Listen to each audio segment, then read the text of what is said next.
Hello friends, national और international affairs का हम सीरीज़ चला रहे थे जिसमें कि हमने नेशनल के 4 से 5 टॉपिक कवर कर लिए हैं। ये जो है इंटरनेशनल अफेयर्स का बहुत ही महत्वपूर्ण और देखा जाए तो रेलिवेंट टॉपिक है, जिसमें से मान के चलिए कि अगर आपको करंट में ये नहीं भी फ़ायदा करता है तो एसए में हो गया, जीएस के बाकी जो पेपर्स हैं, पेपर 7 हो गया, ठीक है। कहीं न कहीं आप इससे टकराइएगा और कहीं न कहीं आज का जो ये टॉपिक है ये आपके लिए अत्यंत महत्वपूर्ण है, बहुत ही ज़्यादा महत्वपूर्ण है। तो बिना समय व्यर्थ करते हुए स्टार्ट करते हैं फ्रेंड्स, ठीक है। भारत और इज़राइल संबंध, देखिए इंट्रोडक्शन दिया हुआ है इसमें। भारत और इज़राइल के बीच में एक मजबूत और कई पहलुओं वाला द्विपक्षीय रिश्ता है, ठीक है। आज का नहीं है, भारत इज़राइल के बहुत अच्छे संबंध हैं। तो हमको हिस्टोरिकल जो रिलेशन है ये भी थोड़ा सा जानना ज़रूरी है कि कैसे स्टार्ट हुआ, क्या है। तो पहले हम हिस्टोरिकल जानते हैं, फिर करंट में क्या चल रहा है और भविष्य में हम कैसा संबंध स्थापित रखना चाहते हैं। देखिए 1992 में ना राजनयिक संबंध स्थापित हुआ था भारत और इजराइल का, ठीक है। उसके बाद ये संबंध और ज़्यादा मतलब मजबूत होता चला गया। भविष्य में जो रणनीतिक और रक्षा सहयोग के तौर पर इसको बहुत अच्छा माना गया था और हमारा एक बहुत ही व्यापक साझेदारी रही है इजराइल के साथ, जिसमें कि व्यापार, निवेश, टेक्नोलॉजी, कृषि, आतंकवाद विरोधी गतिविधियां और लोगों के बीच में आदान प्रदान शामिल है। इन सभी पॉइंट पे हमारे अच्छे रिलेशन है और इस रिश्ते की पहचान जो है वो अब आपसी रणनीतिक हितों, बढ़ते आर्थिक जुड़ाव और साझा सुरक्षा प्राथमिकताओं से होती है। हाल ही के वर्षों में देखते हैं फ्रेंड्स कि हमारे जो इजराइल के साथ संबंध है और बेहतर हुए हैं और दोनों देशों ने द्विपक्षीय निवेश भी किया है, जैसे कि मुक्त व्यापार वार्ताओं, बेहतर रक्षा सहयोग, बहुत सारे मिसाइल हैं, बहुत सारे ड्रोन्स हैं जो हम परचेस किए हैं उनसे, और नए आर्थिक पहलों के जरिए सहयोग का विस्तार करना जारी रखा है, जिससे आने वाले दशक में और भी घनिष्ठ साझेदारी की नींव रखी गई है। तो देखते हैं, अच्छा संबंध है, पहले भी अच्छा रहा है और भविष्य में भी मतलब हम अच्छा ही रखने का प्रयास कर रहे हैं। अब हिस्टोरिकल बैकग्राउंड देखते हैं, ऐतिहासिक पृष्ठभूमि। भारत ने 1950 में इजराइल को औपचारिक रूप से मान्यता दी थी, ठीक है। औपचारिक रूप से मान्यता किसने दी थी? भारत ने 1950 में दी थी। लेकिन देखें तो एक जो रिलेशन होता है ना, मतलब एक देश का दूसरे देश के साथ जो पॉलिटिकल रिलेशन होता है वो 1992 में स्थापित हुआ। रणनीतिक बदलाव, जैसे शुरुआती सहयोग रक्षा और खुफिया जानकारी पर ही केंद्रित था। पहले क्या था, हम उनसे जो गोपनीय जानकारियाँ होती हैं वो सब हम उनसे शेयर करते थे। इजराइल भारत के लिए एक उन्नत सैन्य प्रौद्योगिकी और निगरानी प्रणालियों का एक प्रमुख आपूर्तिकर्ता केंद्र बन गया। जो मॉडर्न मतलब सेना में जो भी हम लोग को टेक्नोलॉजी यूज़ होती है ना, इंस्ट्रूमेंट्स हैं, गन हैं, ड्रोन्स हैं, मिसाइल्स हैं, ठीक है, इसका आपूर्तिकर्ता बन गया ये। पिछले कुछ सालों में यह संबंध कृषि, विज्ञान, प्रौद्योगिकी, साइबर सुरक्षा, अंतरिक्ष और व्यापार जैसे क्षेत्रों में फैल गया है, मतलब विस्तार होता जाता है। फिर द्विपक्षीय सहयोग के प्रमुख क्षेत्र कौन कौन से हैं? रक्षा और सुरक्षा। भारत इजरायली रक्षा उपकरणों के सबसे बड़े इंपोर्टर्स में से एक है ना। रक्षा उपकरण जो होते हैं इजराइल के, वो सबसे बड़े इंपोर्टर्स हैं, हम उनसे खरीदते हैं, खास करके मिसाइल टेक्नोलॉजी और सर्विलांस प्लेटफॉर्म जैसे एडवांस सिस्टम का। चल रहे जॉइंट मिलिट्री अभ्यास, कई बार आप देखते होंगे भारत इजराइल का क्या है, जॉइंट मिलिट्री अभ्यास चल रहा है। तो ये इंटेलिजेंस शेयरिंग होती है, आतंकवाद विरोधी सहयोग, रणनीतिक संबंधों की नींव रखी जाती है। तो रक्षा और सुरक्षा एक ऐसा विषय है दोस्तों कि इजराइल के साथ हमारा ये जो संबंध बना हुआ है, हम इजराइल का सपोर्ट क्यों कर रहे हैं, ये कहीं ना कहीं ये रीजन यहाँ से जुड़ा हुआ है। रक्षा और सुरक्षा एक बहुत ही महत्वपूर्ण विषय है हमारा। आर्थिक एवं व्यापारिक जुड़ाव, द्विपक्षीय व्यापार लगातार बढ़ रहा है, जिसमें कि कृषि, टेक्नोलॉजी, फार्मास्यूटिकल्स, हाईटेक इंडस्ट्री और रक्षा क्षेत्र शामिल है। सालाना हम देखते हैं कि कई अरब डॉलर का व्यापार बढ़ती हुई आर्थिक निर्भरता को दिखाता है। फिर देखते हैं हम कृषि और प्रौद्योगिकी में किस प्रकार से हम उससे संबंधित हैं।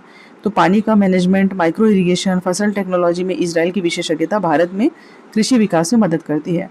टेक्नोलॉजी ट्रांसफ़र के लिए हम देखते हैं कि जो रिसर्च एंड डेवलपमेंट है और सेंटर ऑफ एक्सीलेंस बनाए गए हैं। विज्ञान, नवाचार और लोगों के बीच में संबंध, दोनों देशों के बीच में इनोवेशन, स्टार्टअप और रिसर्च पहलों में पार्टनर है। सांस्कृतिक आदान प्रदान, पर्यटन, शैक्षणिक सहयोग और डायस्पोरा बातचीत आपसी संबंध को और मजबूत बनाती है। तो कौन कौन से पॉइंट्स देखे हमने दोस्तों? रक्षा और सुरक्षा देखा, आर्थिक एवं व्यापारिक जुड़ाव देखा, कृषि एवं प्रौद्योगिकी देखा, विज्ञान, नवाचार और लोगों के बीच में संबंध देख रहे हैं। कोई भी अगर देश के साथ संबंध आता है फ्रेंड्स, किसी भी देश के साथ, चाहे भारत अमेरिका हो, भारत रशिया हो, भारत चाइना हो, भारत बांग्लादेश हो, कुछ पॉइंट्स आपको ये सब कॉमन रहते हैं जिसको हर आंसर में आप प्रयोग कर सकते हैं। फिर हम देखते हैं हाल ही के समझौते कौन कौन से हुए। द्विपक्षीय निवेश संधि हुई है, BIT। सितंबर 2025 में भारत और इजराइल ने एक नई द्विपक्षीय निवेश संधि पर हस्ताक्षर किए, जो कि आर्थिक सहयोग और निवेशकों की सुरक्षा से महत्वपूर्ण सुधार है। इजराइल भारत के नए मॉडल बीआईटी को अपनाने वाला पहला ओईसीडी देश बना है। ठीक है, ओईसीडी का आप सर्च करिएगा कि क्या फुल फॉर्म होता है। ठीक है, जिससे निवेशकों का भरोसा बढ़ा और पूंजी प्रवाह में आसानी हुई है। बीआईटी के मुख्य बिंदु क्या हैं? दोनों देशों के बीच में ज़्यादा फॉरेन डायरेक्ट इन्वेस्टमेंट को बढ़ावा देता है, इन्वेस्टमेंट प्रोटेक्शन, विवाद समाधान और रेगुलेटरी स्थिरता को प्रदान करता है। तो द्विपक्षीय निवेश बीआईटी क्या है, क्या किस किस मामले में समझौता हुआ है और किस तरह से ये फॉरेन डायरेक्ट इन्वेस्टमेंट को बढ़ावा देता है, ये देख लेना है हमको। फिर हम देखते हैं मुक्त व्यापार समझौता यानी कि एफटीए, फ्री ट्रेड एग्रीमेंट्स वार्ता। नवंबर 2025 में हम देखते हैं कि भारत और इजराइल ने क्या किया, टैरिफ और नॉन टैरिफ बाधाओं को कम करने के लिए द्विपक्षीय व्यापार को बढ़ावा देने के मकसद से फ्री ट्रेड एग्रीमेंट के माध्यम से बातचीत शुरू की और टर्म ऑफ रेफरेंस पे साइन किया। टीओआर क्या, टर्म ऑफ रेफरेंस, इस पे साइन किया। कुछ ना शॉर्ट फॉर्म आपको हमेशा याद होना चाहिए, जैसे कि एफटीए मैंने बताया, टीओआर बताया, ताकि इसका उपयोग आप आंसर में भी कर सकें और जब कहीं पे आए जैसे एमओयू आता है ना, तो पता होना चाहिए बेसिक चीज़ें। फिर प्रमुख विशेषताएं देखिए, व्यापार प्रक्रियाओं और बाजार तक पहुंच को आसान बनाना।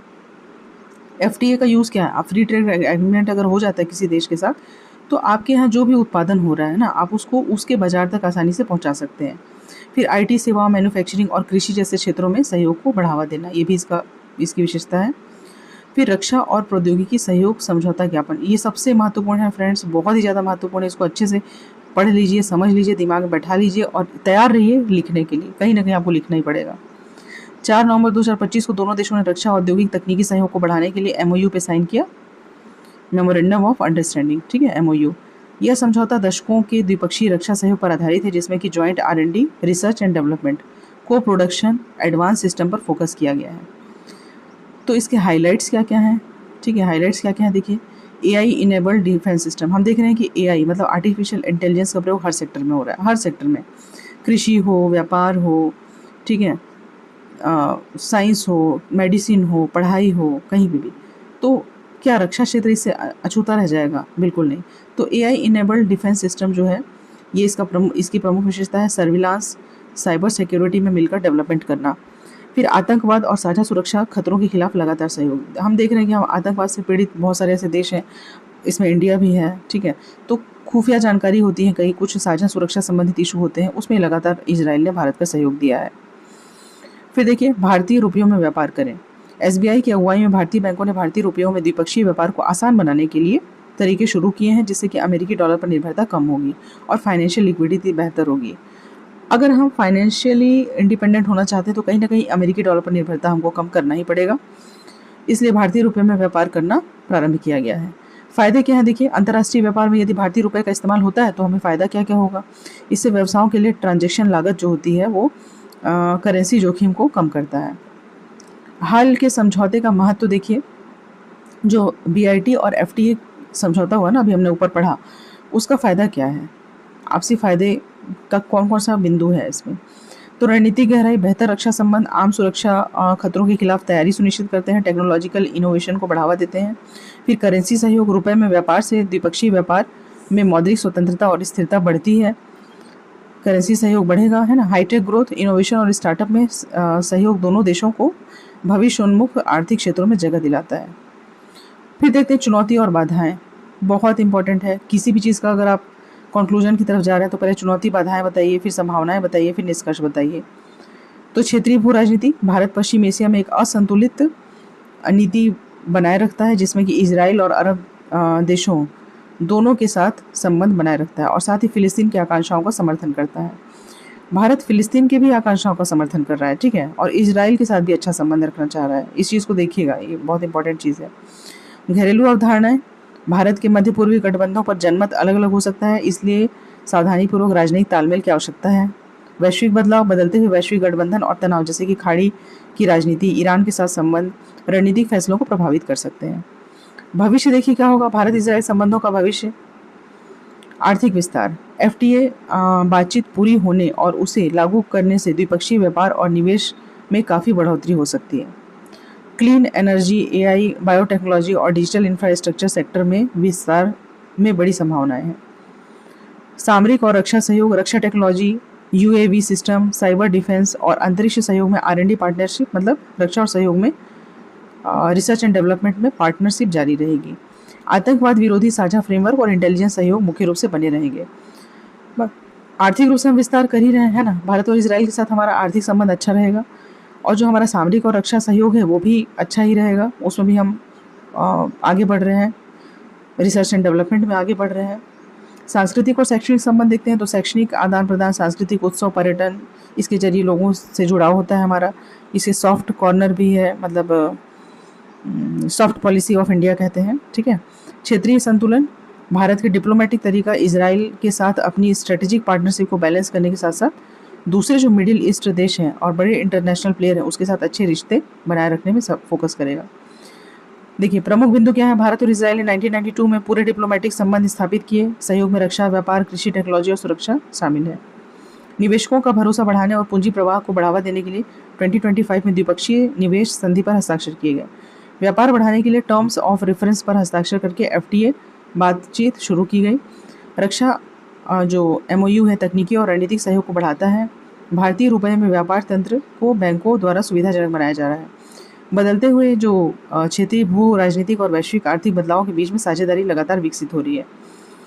ये कुछ महत्वपूर्ण बिंदु थे भारत और इजराइल से संबंधित और इसका निष्कर्ष दिखे, ठीक है। ये कहीं भी आप ऐसे में यूज कर सकते हैं, करंट में, पेपर 7 में, ठीक है। आज भारत इजराइल संबंध भारत की सबसे गतिशील और रणनीतिक रूप से महत्वपूर्ण साझेदारियों में से एक है। रक्षा और सुरक्षा पर केंद्रित एक मामूली शुरुआत से ये संबंध एक व्यापक रणनीतिक साझेदारी में बदल गए हैं, जिसमें कि व्यापार, प्रौद्योगिकी, निवेश और लोगों के बीच में जुड़ाव शामिल है। देखिए फ्रेंड्स, अच्छे शब्दों का प्रयोग, अच्छे से सेंटेंस फॉर्मेशन और अच्छे से इसको रिप्रेजेंट करना, ये तीनों चीज़ आपको सीखना है।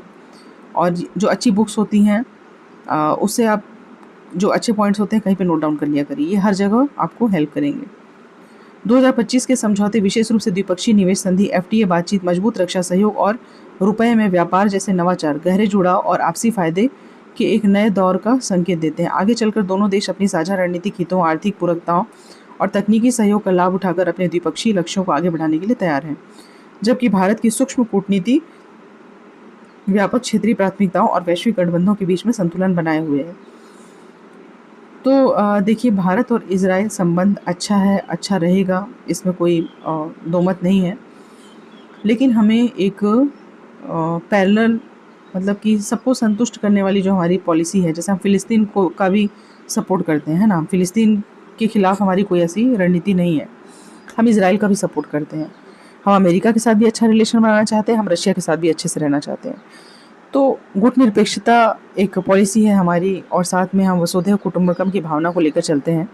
तो ऐसी स्थिति में कैसे न्यूट्रल रह कर के हम अपने हित के लिए, अपने देश के हित के लिए कैसे कार्य करें, कैसे अच्छा संबंध बनाएं। और हमारे ऐसा नहीं कि हमें लोग को कमज़ोर समझ लें, है ना। हम पहले किसी के ऊपर हमला नहीं करते हैं या युद्ध हम स्टार्ट नहीं करते, लेकिन इसका मतलब ये भी नहीं है कि हमें कोई कमज़ोर समझ ले। तो हमें अपना रक्षा, सुरक्षा, हमारी जो आवश्यकताएं हैं उसकी भी पूर्ति करना आवश्यक है। और इजराइल हमारा एक बहुत ही अच्छा भागीदार देश है। तो इस तरीके से भारत इजराइल संबंध यहाँ पे एक बहुत ही शॉर्ट नोट्स के रूप में आपको बताया है ना। डिटेल तो बहुत सारे वीडियो आप देख सकते हैं, यूट्यूब पे अवेलेबल हैं, जिसमें कि मैप भी है। लेकिन हमें लिखना कितना है ना, हमें फोकस इस पर करना है। रिजल्ट ओरिएंटेड वर्क हम तब कर पाते हैं जब हमारे पास बहुत कम सामग्री उपलब्ध हो। जब बहुत ज़्यादा उपलब्ध होगा तो आप बहुत ज़्यादा उसको यूज़ नहीं कर पाएंगे। दोस्तों, ये एडुटेरिया की बुक है, जिसका मैंने बहुत मुश्किल से ये PDF अरेंज किया। और बुक भी है, बुक आप ऑनलाइन मंगा सकते हैं, शॉप से परचेज़ कर सकते हैं। और कम समय में ज़्यादा टॉपिक कवर हो जाए, इसलिए मैंने इसको इस फॉर्म में यहाँ पे रखा है और जल्दी जल्दी आपको पढ़ के मैं सुना देती हूँ, ताकि आपको यूज़ भी हो जाए, पॉइंट नोट कर लें और आगे काम आए। अगर आप टेलीग्राम चैनल में जुड़ सकते हैं तो जुड़ जाइए, वहाँ पे मेरे पास जितने भी अवेलेबल PDFs होंगे मैं आपको शेयर कर दूँगी। और वो आपके लिए, अगर कहीं से भी मेरे द्वारा कोई सहयोग हो सकता है तो मुझे खुशी होगी। और आप अच्छा करिए, अच्छा लिखिए, अच्छे से पढ़िए, मन को भटकने से रोकिए। और एग्ज़ाम बहुत करीब है, तो एग्ज़ाम ओरिएंटेड पढ़ाई करना बहुत ही आवश्यक है। तो दोस्तों, कमेंट करिएगा और क्या चाहिए आपको, किस विषय से संबंधित चाहिए, कहाँ पे प्रॉब्लम हो रही है, अगर नेशनल इंटरनेशनल अफेयर्स पूरा कंप्लीट कराना चाहते हैं तो मैं एक एक जो इम्पोर्टेंट टॉपिक है इसे इसमें पढ़ा दिया करूँगी, कोई इशू नहीं है। तो आप बताइएगा आपको किस चीज़ की आवश्यकता है। ठीक है, तो यहीं पे क्लोज़ करते हैं फ्रेंड्स, भारत इजराइल संबंध। पढ़िएगा आप इसको, बहुत इंपॉर्टेंट है, कहीं ना कहीं टकराएगा एग्ज़ाम के बाद। आप बताइएगा कि हाँ ये यहाँ से क्वेश्चंस आए हुए थे। Okay friends, thank you.